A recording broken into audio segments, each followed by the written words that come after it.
So Alyson, you've been involved in business networking, serious networking, what you call grown-up networking, for over 20 years.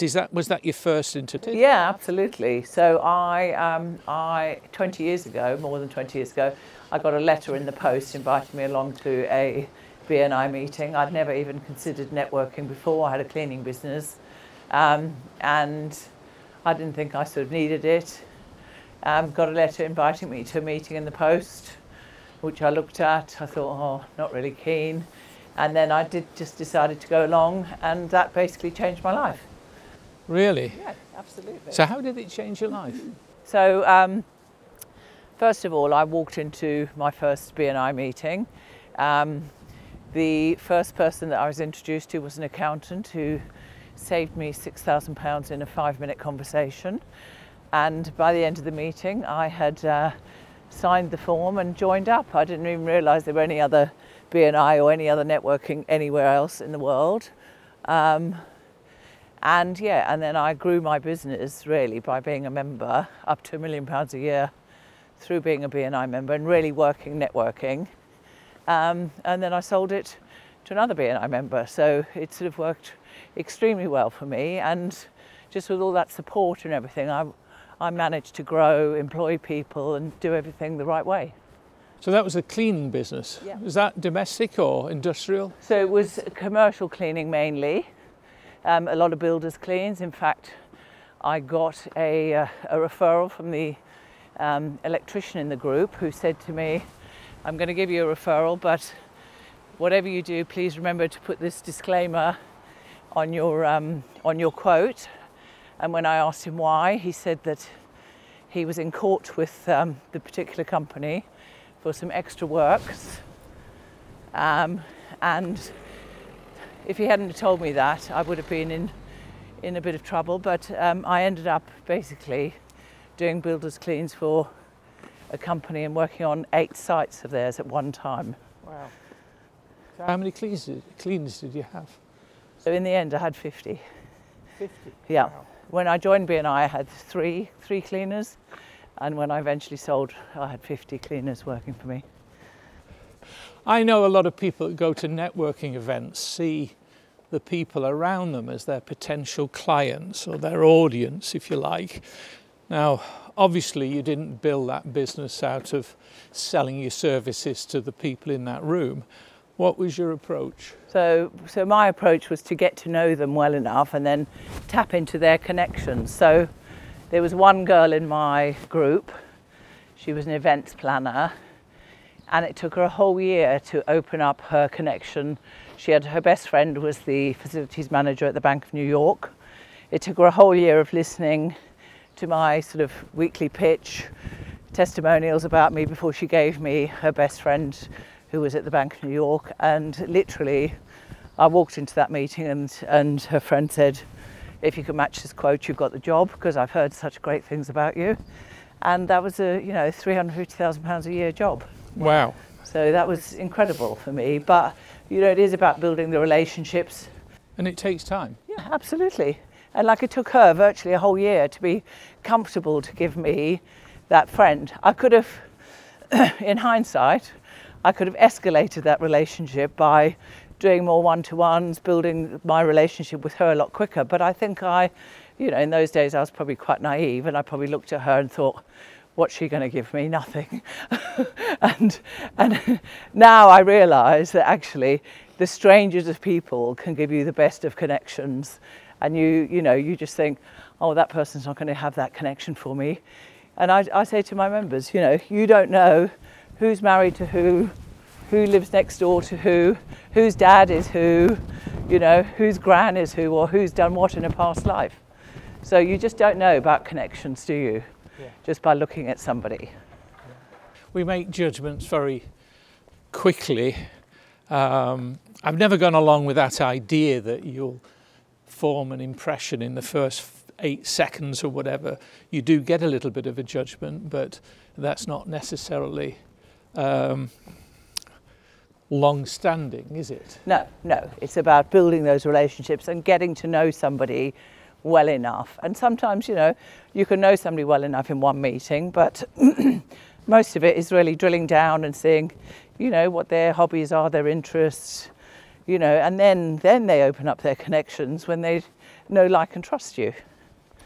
Because we do give away something of ourselves when we make a recommendation. I've made recommendations to people that never followed up, and in fact I remember one particular guy, he really laid into me for introducing him to somebody that was so tardy in the way he followed up.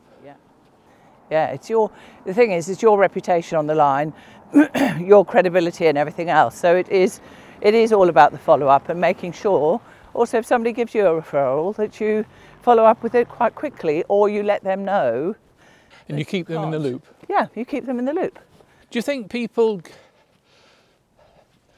I talk to people like you and that have tried networking, do you think people give up too easily in that case? I mean, you said that particular piece of business worth £250,000 a year took a year to achieve. Yeah. Do you think people give up too easily?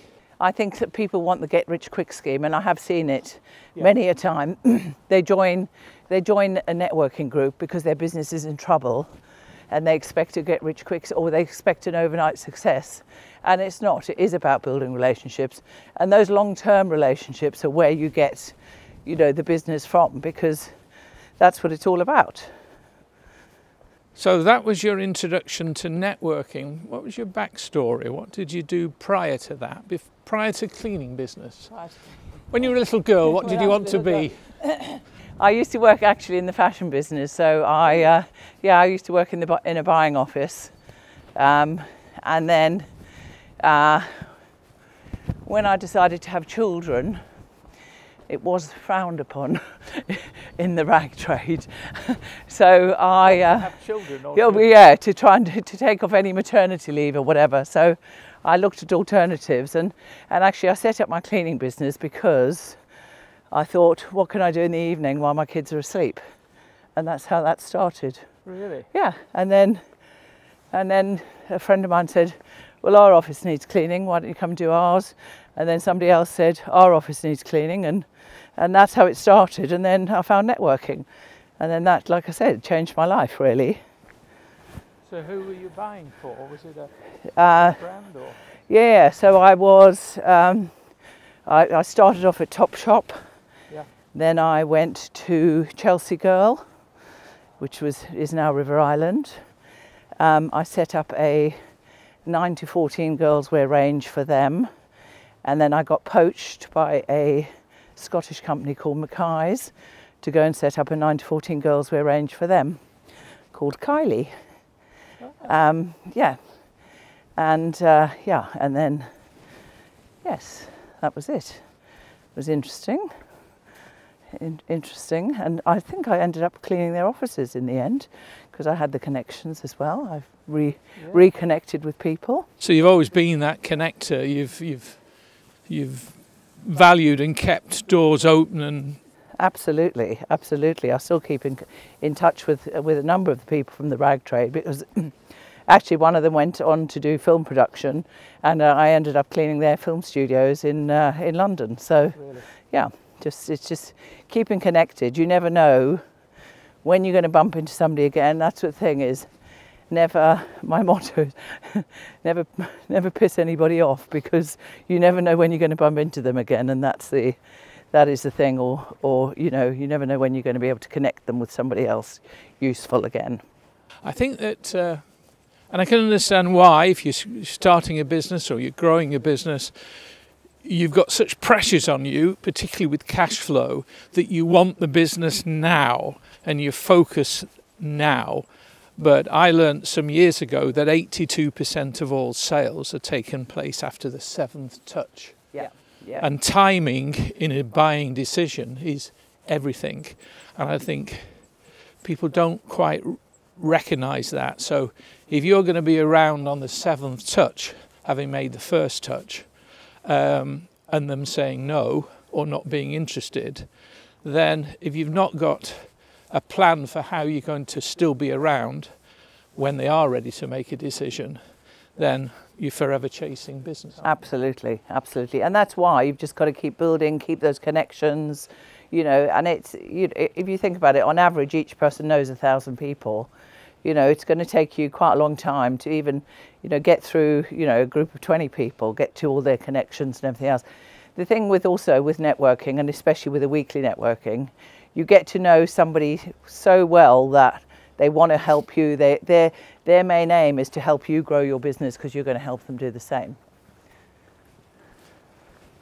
So it is, you know, it's a givers gain thing. So, you know, I help you, you help me, and you know, that's how it works, and that's how the best business relationships are formed. Is just everyone's there to help each other. Yes. Yeah.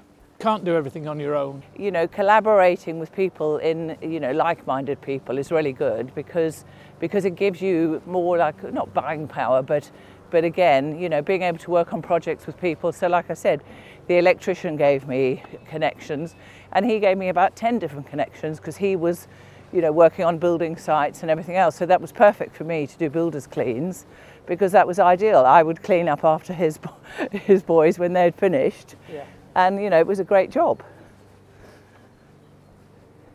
So doing things like that and looking for those, you know, contact spheres or power teams, as they were, to really help you grow, is a really good way to build your business. Yes, you've got to, I think if you're going to network on purpose, you've got to look beyond the person. You've got to get to know the person, Yeah. but you've got to think, who are they influencing? Who are they in connection with? How can I reach them through this person? And the only way you can do it is if they trust you. Yeah. And also, there's some sort of Reciprocity. That's the word. That's the word. I've never got my head around that. Yeah.